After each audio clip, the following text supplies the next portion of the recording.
ជំរាបសួរបងប្អូនទាំងអស់គ្នាអូនទើយមកទៀតហើយ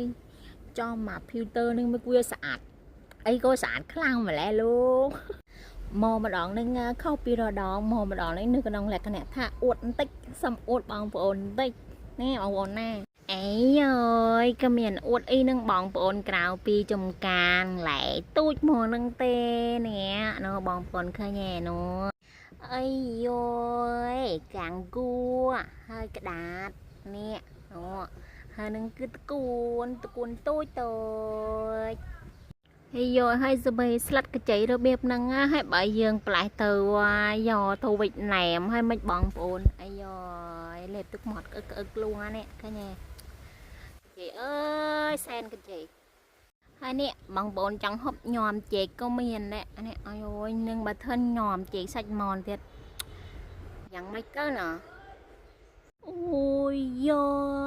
សពេខៀវអើយจะមិនខោខៀវស្រស់ម្លេះនេះ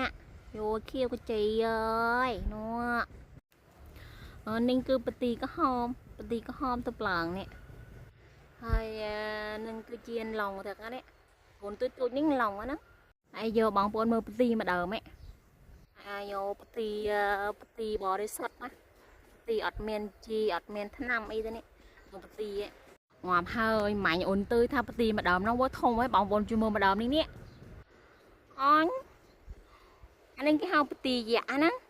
បទីនេះបទីយៈណាអូចំហើយបើបទីនេះយកទៅស្លំផាំងឬមួយស្លចូលលងប្រាំងនឹងទៅហុកទៀតងាប់ហើយឆ្ងាញ់ណាឆ្ងាញ់ហ្មងហើយងាប់ហើយម្ដងបទីនេះស្លមកឆ្នាំងណាបងប្អូនអនមកបទីនេះហើយដើមបទីនេះក៏មានហើយខលសក្រីក៏មានទៀតនេះនោះអត់ក៏ហុកខ្វះតែប្រហុកទេនេះអូបងប្អូនមើលនៅកន្លែងនេះមានស្បៃខៀវនៅនេះទៀតណាអញស្បៃខៀវទៅដល់អីកន្លែងនឹងជូនកន្លែងនឹងទៀតហ្នឹងអូល្អដល់អូហើយមានដៅបបធឹកនេះអូដៅបបផ្លែនេះបងប្អូនឃើញទេផ្លែបកានេះអូខាងនេះមានប្រមាណដើមទៀតនេះអូនអូប្រមាណដើមទៀតអូផ្លែនេះបងប្អូនហើយអូផ្លែហឹបបានថានេះអូនៅខាងនេះទៀតនេះអូផ្លែធំនេះអូ